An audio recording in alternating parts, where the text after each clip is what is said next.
Em primeiro lugar, o testamento é gratuito. O que significa dizer que o testamento é gratuito?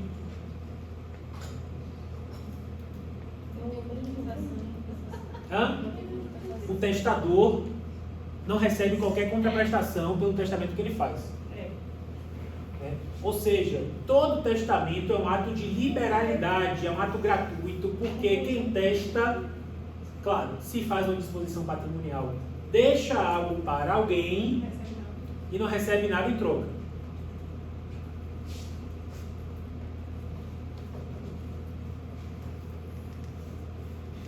Nem pode fazer aquele testamento gratuito. A gente vai falar sobre o testamento conjuntivo depois. Não pode ser captator, mas a gente vai falar. O testamento ele é eminentemente revogável. Aí você perguntou assim: posso mudar meu testamento a qualquer momento? Tá? O testamento ele necessariamente é revogável. O que significa dizer? Manifestei minha vontade, manifestei. Enquanto eu tiver capacidade testamentária, posso alterá-la ou eliminá-la. Posso decidir que deixei minha casa para Laís, não gosto mais de Laís, vou deixar para Renata. Ou então, deixei meu apartamento para Rebeca, não gosto mais de Rebeca, para uma delas. Revoguei totalmente, agora vai seguir a ordem de vocação legítima. E o próximo, se a gente fizer um testamento, você viu aqui, ele já revogava mais. Não necessariamente. Dois testamentos, um depois do outro, podem conviver tranquilamente. O segundo não necessariamente revoga o primeiro, desde que sejam logicamente compatíveis um com o outro. Uma das hipóteses que a gente mais convence o cliente a fazer o testamento é justamente essa. A maleabilidade que existe. Você pode revogar depois. Porque às vezes o filho acha assim, testou para mim, pronto, meu pai agora abandonou ele. Acontece. É verdade. Quando você te abandonar, você vai lá e revoga.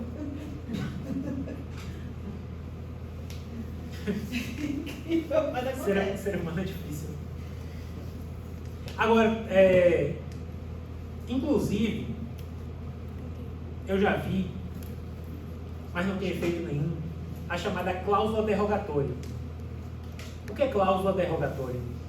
É uma cláusula no testamento que diz assim: esse testamento é irrevogável. Isso não produz qualquer efeito. Todo testamento é eminentemente revogável. Cláusula derrogatória não produz qualquer efeito, é como se não tivesse sido escrito. Mas, se você reconhece filho ou perdoa indigno por testamento, isso não tem como ser revogado. Reconhecimento de filho é irrevogável.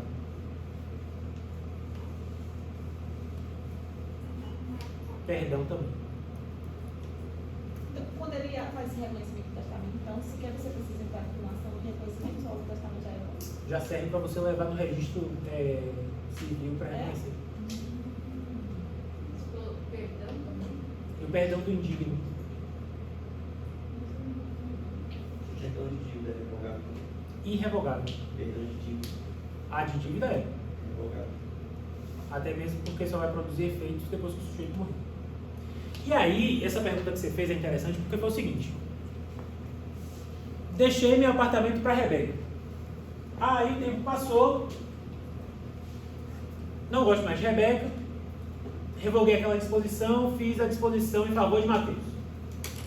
Falei assim: em vez agora de receber aquele apartamento de Rebeca, quem vai receber é Mateus. Rebeca pode fazer alguma coisa em relação a isso? A pessoa, entre aspas, prejudicada por aquela revogação, tem algum direito? Tem algum direito, sim ou não? Direito de sentar aí? Chorar. Por quê? Porque como a eficácia do testamento está suspensa até a morte, o que ela tinha era mera expectativa de direito. Ela não tinha direito nenhum, apenas mera expectativa de direito. Por isso, justamente, que o filho que abandona o pai, depois que o testamento for revogado, o que é que ele vai fazer? Nada. Sentar e chorar. Tudo bem? E hoje em dia o pessoal vai até falando da questão da deserdação por abandono afetivo. Sim. O testamento é unilateral porque se aperfeiçoa com a única manifestação de vontade de quem? Do testador. Não se testa em conjunto. A gente vai voltar a falar sobre isso. Mas não se testa em conjunto. Inclusive, no semestre passado, uma aluna minha veio falar que os avós dela, foram os avós ou foram os pais, não me lembro mais, Acho que foi os avós. fizeram juntos o testamento. Não pode! Só de cada um. Cada um tem que fazer o próprio. Então tem gente que, por desconhecimento da lei, casais fazem testamento de forma conjunta. Não pode, cada um tem que fazer o próprio. Tudo bem? O testamento é personalíssimo porque não se faz testamento por procuração, não se faz testamento por representante. A gente vai conversar em instantes que maior de 16 anos pode testar, não precisa de assistência.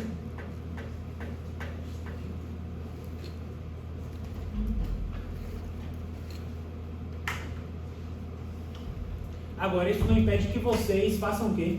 A minuta do testamento.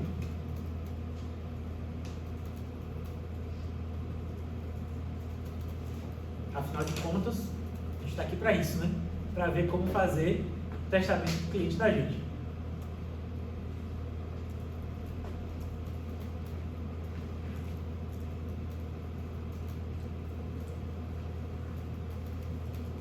E por fim, é algo que a gente vai conversar na semana que vem e na outra semana, as solenidades testamentárias, que o testamento é o ato mais solene, com mais formalidade de todo o negócio jurídico. Tanto é que o Paulo César saiu ali agora há pouco, de cara eu já vi que no testamento dele havia um vício de solenidade, faltava uma testemunha. Vício de solenidade. E a gente vai ver, pode ser reconhecido como um testamento válido? Não deveria, por força da lei, pelo texto da lei. O judiciário vem reconhecendo, ok, mas não vamos contar com a boa vontade do juiz, vamos fazer o testamento de acordo com as solenidades que a lei prevê para não correr maiores riscos. Tudo bem? Não sei se você que trabalha em cartório já passou muito por isso, que tipo, Não, é porque as em testemunhas assinam depois. Não, é porque em cartório, no tabelionato, só quem pode fazer o inventário é o tabelião, é o escrevente. Então a gente que é escrevente eu tenho acesso, eu quando escrevente tenho acesso para a gente uma certidão, que hoje já não é feita diretamente lá. Mas quem faz todo o procedimento é o tabelião, mesmo se fizer o atendimento, mas tem que ir todo mundo no mesmo momento. Mas não acontecia não de as testemunhas assinarem depois e tal? Não, tem que ser Ou seja, junto. seu cartório é muito sério. Porque lá em Salvador, não, a testemunha pode vir depois e tal. Aí depois bate no judiciário dizendo que a testemunha não estava presente, a culpa de quem? Do tabelião É porque permitiu. o tabelião tem É. pública, né? Então, a partir do momento que ele libera, está considerando... Aí depois bate lá no judiciário dizendo, porque a testemunha não estava presente. Mas agora o Código de Normas diz que o documento tem que ser assinado até 30 dias. Eu não sei, pelo todos os envolvidos, eu não sei se hoje essa parte, se isso também entra pelo testamento, mas eu acredito que não. Não o pode, testamento... o Código de Normas mas não pode se sobrepor Exatamente. Mas eu falo assim, porque são manifestações ali do bom andamento do dia a dia de cartório. Mas mesmo assim, o testador vai até o cartório, conversa com a tabeliã, ela que redige passa a minuta, imprime e assina todo mundo junto. Salvador porque é outro país, principalmente primeiro e segundo ofício. É outro país, é outra coisa. E no quinto, que era onde eu trabalhava mais próximo. No quinto, que foi o quinto que reconheceu o casamento de Lula e Dilma. Não souberam dessa história, não? Não. Depois eles procuram. Joga no Google assim, cartório de Salvador reconhece documento do casamento de Lula e É Dilma. porque no primeiro e no segundo são os primeiros, né? Tem tudo, desde a escravidão, desde os primórdios. Você joga no Google depois, essa história. Então, só para a gente, ainda na parte mais teórica, fazer testamento é direito fundamental. Está previsto na Constituição de forma expressa? Não. O que está previsto na Constituição de forma expressa é o direito fundamental à herança. Artigo 5º, inciso 30 da Constituição Federal. E o artigo 5º, inciso 30, ele se desdobra em dois. O que a Constituição fala é garantido o direito à herança. O que é que significa? Que eu tenho garantido tanto o direito a receber a herança, quanto eu tenho o direito a deixar a herança. E, dentro do meu direito de deixar a herança, eu tenho a liberdade de testar. Tudo bem? Eu tenho a liberdade de testar. Então, por conta disso, a sucessão testamentária está dentro, o poder de fazer testamento, a competência de fazer testamento, está dentro do direito fundamental à herança, portanto, está protegida pela tutela dos direitos fundamentais e, sendo assim, não pode ser abolida por lei ordinária. Tudo bem? Sobre, agora, coisas mais práticas. Sobre quem pode testar. Todas as pessoas capazes, ou seja, todo mundo pode testar, menos os incapazes. Então, simples, né? Maravilha. Ou seja, se todo mundo pode testar menos os incapazes, vocês têm um rol aí de potenciais clientes gigantesco. A parte boa é essa. Agora a pergunta é: quem são esses incapazes que não podem testar? Em primeiro lugar, menores de 16 anos. Eu mencionei agora há pouco, vou repetir. Quem tem mais de 16 pode testar e não precisa de assistência. Não precisa chegar lá no cartório junto com o pai, junto com a mãe. Pode ir sozinho testar. Porque a capacidade testamentária plena é adquirida aos 16 anos de idade.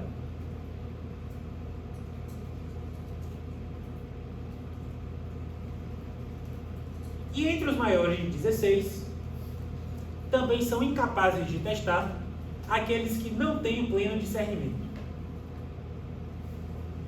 E o que é que significa não ter o pleno discernimento? Aquela capacidade transitória não deve ser mais coisa. Se o sujeito chega ali no tabelionato da Marta? A Maria. Maria. Hã? A dona do cartório. Eu trabalhei lá, eu sou advogada. Se o sujeito chegar lá embriagado, ela vai deixar o cara fazer testamento? Tem como. Chega lá visivelmente sob efeito da verdinha. Às vezes não é visível. Se passar, passou. Se passar, Ou de outras drogas mais pesadas. aí vai. Tudo bem. Então, sob efeito de psicoativos que impeçam a plena consciência daquilo que está sendo realizado, ok. Isso aí é claro para todo mundo. Uma situação um pouco mais complexa são as pessoas acometidas de deficiência mental. São pessoas com deficiência mental. Por quê? Porque historicamente, ou seja, durante todo o período do nosso direito, pessoa com deficiência mental não podia fazer testamento. Nem pela regra geral do código, mas pela regra específica da capacidade testamentária que falava: quem não tem pleno discernimento não pode testar. Tudo bem? Mas o que é que acontece? A gente tem a Convenção de Nova York da pessoa com deficiência, que foi incorporada ao Brasil com status de emenda constitucional e que provocou a edição do Estatuto da Pessoa com Deficiência, que trouxe, entre várias outras coisas, a ideia de que a deficiência mental por si só não é causa de incapacidade. Pelo contrário, que a pessoa com deficiência mental tem plena capacidade para os atos da vida civil. Ou seja, eu tenho um Código Civil dizendo: quem não tem pleno discernimento não pode testar. E eu tenho o Estatuto da Pessoa com Deficiência dizendo: a pessoa com deficiência mental não tem pleno discernimento, porém tem plena capacidade para os atos da vida civil. E aí, pode testar ou não pode testar? Se tem capacidade da civil, pode testar. É aquela questão. A não ser que haja uma decisão dizendo que ele não tem esse papel. Vai depender tudo do caso concreto. Vai depender tudo do caso concreto. Vai depender se aquela pessoa, naquela circunstância, tem ou não, naquelas circunstâncias concretas, a efetiva compreensão daquilo que está sendo feito. O que é bom, por um lado, porque você amplia a capacidade testamentária para quem historicamente foi excluído, e, por outro lado, você cria o risco De pessoas que não têm serem. da litigiosidade. Eu penso que aí vai ter que analisar a limitação que dessas pessoas, que a limitação que ela tem, a impede de decidir essa vontade, né? E Porque aí você pode acompanhar com o laudo médico. um laudo do próprio médico que acompanha essa pessoa, que venha fazer o acompanhamento dele, um psiquiátrico, aí onde atesta essa questão ou não. É por Cartório, isso por que... exemplo, não faria. Não faria. Os cartórios, eles estão. Cartórios não Os faria. cartórios conversando é um inferno. Não faria. É por isso que você precisaria do laudo Não, médico. Isso. Ou a decisão Nem judicial. com laudo. Porque hoje na própria interdição, quando é feita a interdição, eu, por exemplo, já peço para que o juiz ele determine na própria sentença de interdição quais Os são os limites, efeitos né? e os limites que aquela pessoa tem. Que é Se o- ela é que é limitada o a certo. X, então o resto ela pode. E o certo pelo Código Civil é justamente que a sentença de curatela, pelo Código de Processo Civil, que a Justamente. sentença de curatela seja detalhada, seja bem moldada a cada caso concreto, que na verdade a gente sabe que Que não se vai. deixar na mão do cartório não vai ser. Mas Mas ainda assim. aí você já sabe que o cliente, pessoa com deficiência, vai ter um problema em relação a isso. Mas tem outras situações, para além da pessoa com deficiência, que podem gerar problema. Duas situações em especial que direto são judicializadas. O sujeito testa e se mata, ou o sujeito testa no leito de morte. Testa no hospital, por exemplo. Está ali no HO, está ali no central e está nas últimas e faz o testamento. Certeza de que vai ter alguém judicializando, dizendo que não estava com pleno discernimento e, portanto, o testamento não é válido em razão disso. Os considerados super idosos também, né? É complicação. Porque tipo, o cara fala assim, tá com 80, hoje as pessoas estão vivendo muito mais. A questão do idoso também é outra questão, porque a idade avançada, por si só, não leva à presunção de senilidade. Sim. Senilidade não advém exclusivamente da idade avançada. O sujeito pode ter 90 anos, está super bem, pode ter 75, está na pior. Quantos anos tem o Bruce Willis? Não tem nem 70, eu acho. 60 e pouco. Não tem nem 70, está mal. Ele está mal, não pode mais testar pela lei do direito brasileiro. E o meu avô morreu muito mal de Alzheimer, mas ele até os 80 estava ok. Foi a partir dos 81 que ele começou a ficar mal. Aí tem que ter esse cuidado, né? Aí a questão toda é essa. Então, você tem que se resguardar nesses casos mais, assim, que são muito passíveis de judicialização, o idoso, Mas não é nada que fale, do caso com relação ao idoso especificamente. Porque o que mais tem caso assim, que a gente está na área, verifica, é justamente pedindo a anulação por quando faz 65 anos, 70 anos. Ah, não, meu avô não estava muito bem, ele era idoso, não estava sabendo o que fazia, assim, mas tem alguma ação? Aí a questão toda é essa. Agora aceitou. A capacidade do maior de idade, ela se presume. Sim. E ela não deixa de ser presumida pela idade avançada. Quem tem o ônus de provar a incapacidade é quem está alegando. Só que você, enquanto advogado do testador idoso, ou advogado do testador que está no leito do hospital, você querendo prestar o melhor serviço, você vai correr esse risco de dizer, não, o ônus da prova é de seu filho que está sendo prejudicado, entre aspas, pelo testamento? Eu laudo também. Juntar o laudo, fazer o laudo da equipe médica.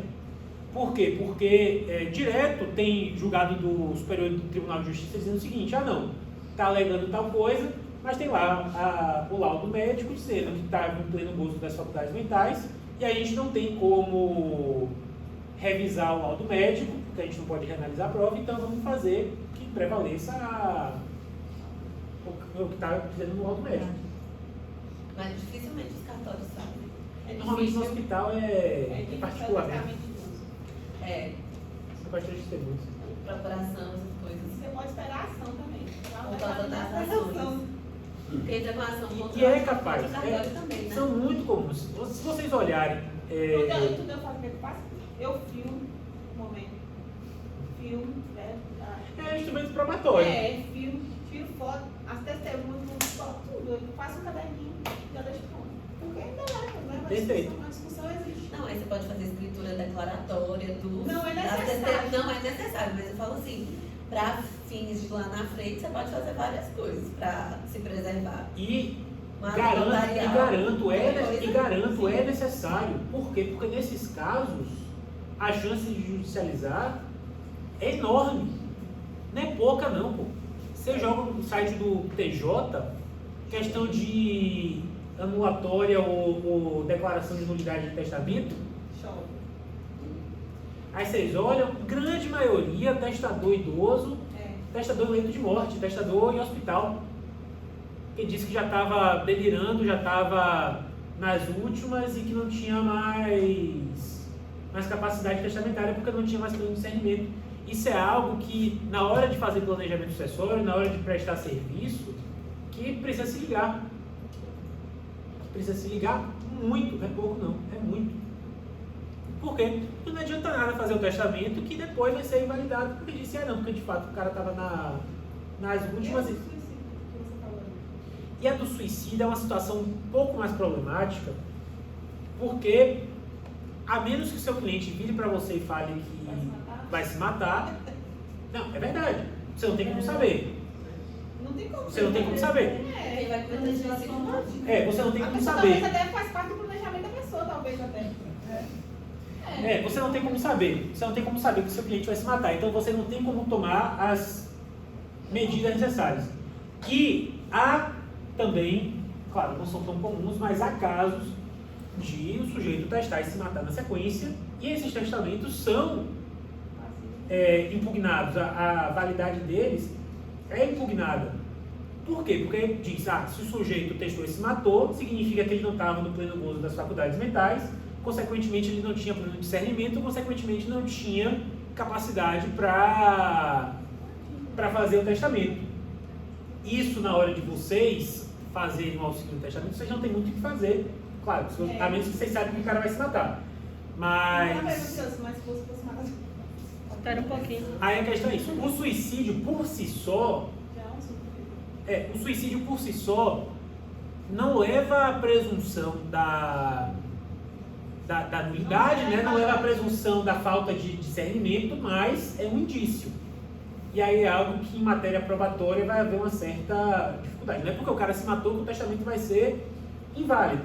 Então a gente, como advogado, pode sugerir que ele coloque que, embora tenha problemas psicológicos, ele quer que seja materializado aquilo ali. Aí a gente volta para o existencial, por exemplo.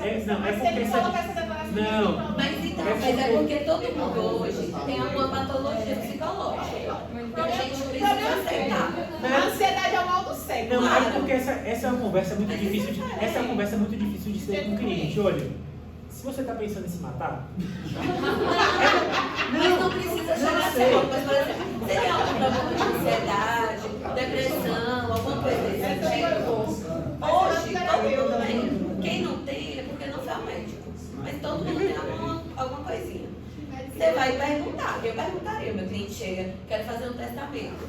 Tem algum problema psicológico, ansiedade, TDAH, qualquer coisa? Tenho. Então a gente precisa que você saiba que se você vier a cometer um suicídio, por exemplo, isso pode ser questionado. Porque aí a gente precisa passar para o cliente, que é a decisão dele. É uma estratégia. Na verdade, Você tem que falar. talvez seja uma conversa desnecessária. O site lá falando mal de Não. você é top. Mas são conversas necessárias, gente. Quando a Não, gente mexe com mas esse tipo de conversa sucessões, necessária, só para vocês saberem. Porque pode ser que o herdeiro legítimo do seu cliente impugne a validade do testamento por falta de discernimento, ainda que você não se mate. Sim. Ou seja, talvez seja interessante para qualquer modalidade de cliente, ainda que não seja o cliente idoso ou acamado, sugerir que não é necessário, a lei não exige, mas para você resguardar que em caso de impugnação para um filho seu não dizer que você estava doido e tal, peça um atestado de um médico de sua confiança às vésperas de você fazer a sua declaração, né, de última vontade, atestando que você estava em pleno gozo das suas faculdades mentais. Acredito que tem uma ação que os filhos alegam que a mulher levou no médico a confiança dela, então questionando o laudo do médico. Isso é possível Porque também. também fala assim, não, por que não levou em outro médico, levou no médico X, que é com um amigo? Complicado. Quando o cliente chega no meu escritório para tratar de sucessões ou porque quer antecipar, alguma coisa, Eu pergunto para o cliente se ele quer ouvir a parte dolorosa ou se ele quer só a parte bonita. Isso as pessoas têm mais dor do que. É porque as pessoas têm medo. E aí depois esse medo vira um problema maior pra gente. Porque quando a gente é advogado que a gente não fala, e que acontece o que a gente já sabia que poderia acontecer, volta e diz que você foi um advogado ruim, porque você não Negligente. falou Você não me falou. o que você tinha que Aí depois falar. entra com a responsabilidade civil do advogado. Sim. Então existem conversas falar uma coisa? difíceis. Você quer falar alguma coisa, não? Era não? Alguém quer. Ah, foi você. Eu já lembrei já. Era o quê?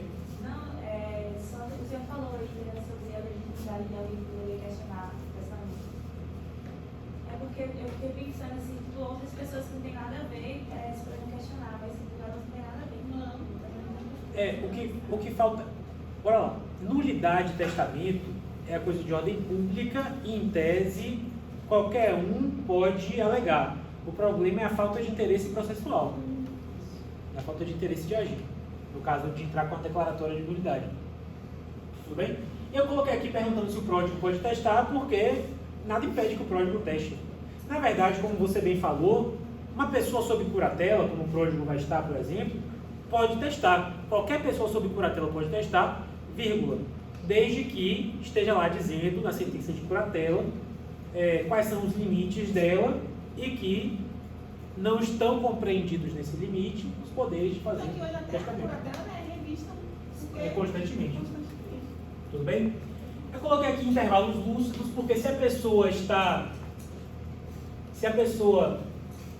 o termo mais adequado hoje não deveria ser esse, embora o Código de Processo Civil ainda utiliza, mas se a pessoa está interditada ou se está sob curatela, ainda que essa curatela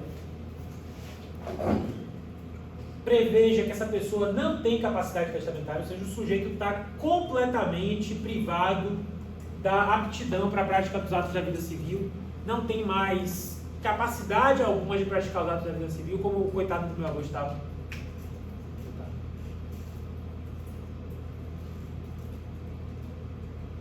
É possível que isso aconteça? Acontece. O sujeito pode não ter possibilidade nenhuma de transmitir vontade, de manifestar vontade. Acontece. Por acidente, por doença.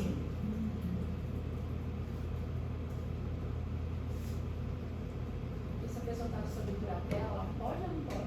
Bora lá. Ela pode, desde que os poderes de testar não estejam dentro dos limites da curatela. O senhor falando aí, eu lembrei de um negócio aqui que não tem muito a ver, mas tem a ver. Eu tive uma confissão de uma pessoa que é motorista de ônibus interestadual aqui, né? E é suicídio. Ele faz rota ainda hoje, né? Assim, para algumas cidades aí. Aí ele fala assim, estou minha vontade de se matar. Levar todo mundo comigo. É sério, ele faz rota ainda. Eu conheço aquele que Ele faz rota ainda. Fala que a rota de Eu tô acreditando. Tá considerando ele a família e tal, ele falou, não, mas ele já fez um seguro, já tem um testamento. Ele falou do testamento, né? Testamento, seguro. E eu vou ter que calcular se que é uma coisa bem interessante, né? Porque se o ônibus que ele faz a rota aí, né? Tá botando pra cá, né? É Brasília. O ônibus. Mas é bom pra cá é Brasília. Se for Brasília, essa é minha Pra vida. São Paulo. Se for Brasília, essa é minha vida. Ele tem isso mesmo assim, e ele tem uma vida tranquila, mas ele tem na cabeça. É Brasília? É Minas. Mas ele tem isso na cabeça de se matar mesmo. Ó, E ele tem testamento, tem seguro, tem tudo assim. É uma pessoa que você vê, né? E eu conheço o gerente, o dono, né, da empresa que fala transporte. Você tem que falar. A minha porque filha, eu não. Quando parar de gravar, quando parar de gravar, você fala pra gente. Ele não tá bem, ele Eu não vou falar, mas. Pessoal, então, ô Cristina, você que perguntou é o seguinte, só pra eu clarificar isso, tá? Só pra isso ficar evidente pra todo mundo. Quem é interditado, quem está sob curatela pode testar? A resposta é depende. Depende de quê? Dos limites da curatela.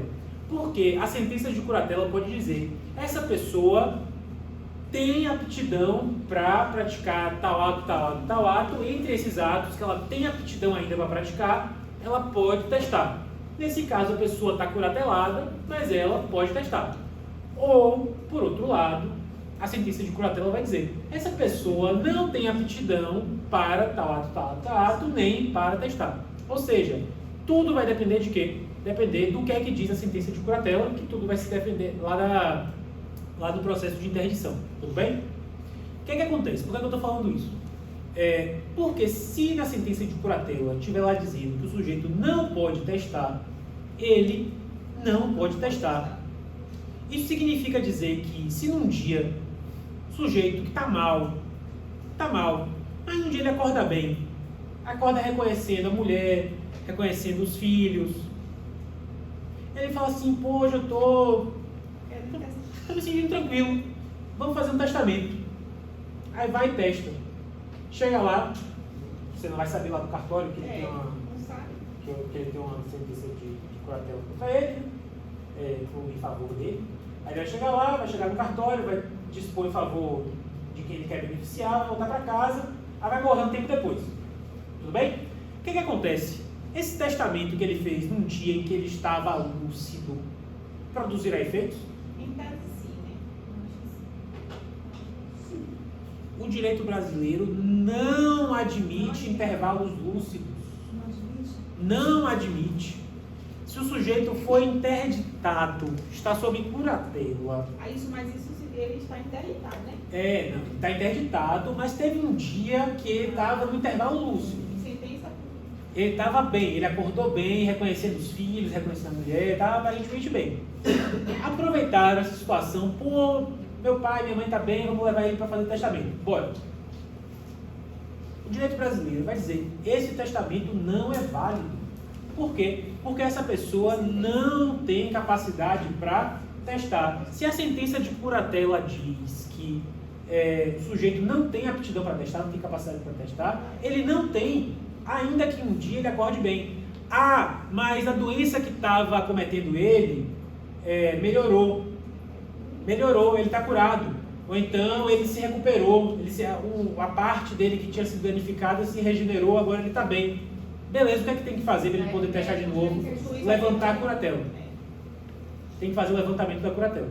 Para aí o juiz dizer: agora você não precisa mais da curatela e você tem aptidão, ou até você ainda precisa, mas não está mais nesse sentido de proibido de testar, você tem aptidão para Eu já testar. participei de uma audiência assim, promotor perguntou assim: é para levantamento civil? É só essa pergunta. Caramba. Levantamento civil? Interditando? Mas talvez seja necessário. Talvez. O quê? Interdição para levantamento.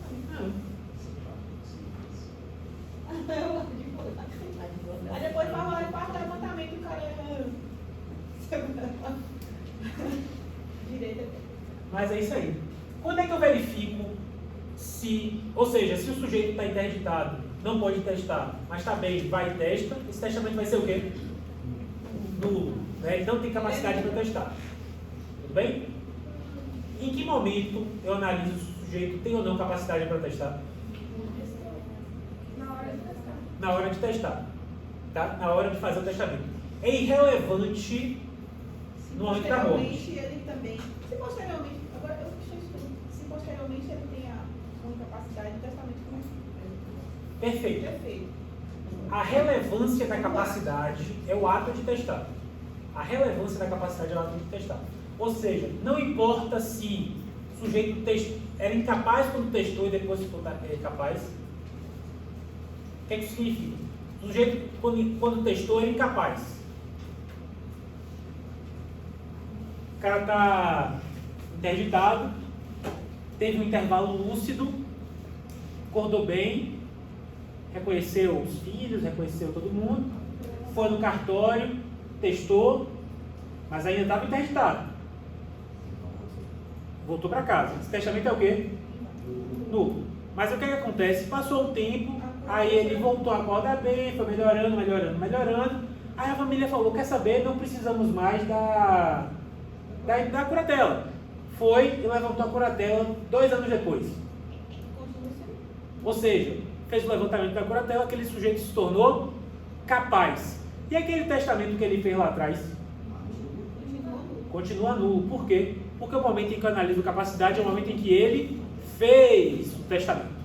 Tudo bem? Agora, por outro lado, eu chego hoje no cartório, faço o testamento público, aí na volta para casa, meu carro capota, eu sofro um trauma cerebral, estou em coma. Estou vivo, mas estou em coma. Aí passo 10 anos em coma, portanto incapaz, e morro. Ou seja, morri incapaz de testar. Aquele testamento que eu fiz enquanto capaz é válido ou inválido? Válido. Que é isso? É verdade. Então, só para a gente terminar, para a gente ir embora. Ivete nasceu em 72, acho que eu procurei essas datas mesmo. Ivete nasceu em 72. Em 2010, ela fez um testamento nomeando Cláudia como herdeira de 10% dos seus bens. Em 2014, ela sofreu um acidente que acabou a tornando incapaz de manifestar vontade. Em 2018, ela morreu. O testamento dela vai ser válido? Sim. Por que vai ser válido? Porque a capacidade foi superveniente. Quando ela testou, ela era capaz, a incapacidade foi superveniente. Maria nasceu em 95, é surpreendente saber que ela nasceu em 95. Em 2010, ela fez um testamento nomeando Wesley como seu herdeiro universal. Ao completar a maioridade, afirmou publicamente e reiteradamente que aquele testamento feito em 2010 deveria valer. Em 2018, ela sofreu um acidente e morreu. Seu testamento será válido? 2010. Só dá 15 anos. Ela só tem 15. E aí? Ela não era Quando ela testou aqui, ela era o no quê? ato, ela não era Capaz. Portanto, esse testamento é? Mas aí, quando ela completou a maioridade, ela afirmou publicamente e reiteradamente que aquele testamento deveria valer. E aí? Ela teria que renovar. Não adianta, né? Porque o testamento é nulo. Não adianta. Teria que testar de novo. Então, muito obrigado. Semana que vem a gente conversa sobre quem pode receber o testamento.